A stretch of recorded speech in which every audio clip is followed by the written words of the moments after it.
7 jours d'émeutes et pas de signe d'apaisement. En Haïti, Port-au-Prince et les autres grandes villes du pays ont connu mercredi une nouvelle journée d'affrontement entre forces de l'ordre et manifestants.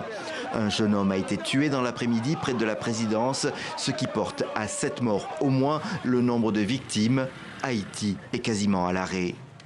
Je suis personnellement, pour ainsi dire, cloîtré à la maison depuis une semaine, à ne pas pouvoir sortir parce que la plupart des routes, des principales artères de Port-au-Prince sont coupées avec des barricades, avec des groupes, généralement des jeunes gens. La colère des manifestants venus des quartiers pauvres se cristallise sur la personne du président Jovenel Moïse, dont ils exigent la démission. Mais c'est avant tout les conditions économiques déplorables qui ont été le déclencheur de ce mouvement sans véritable dirigeant. Depuis 2 ans, l'inflation dépasse les 15%. 10 ans après le grand tremblement de terre qui avait largement détruit la capitale, la reconstruction et le renouveau annoncés n'ont pas eu lieu.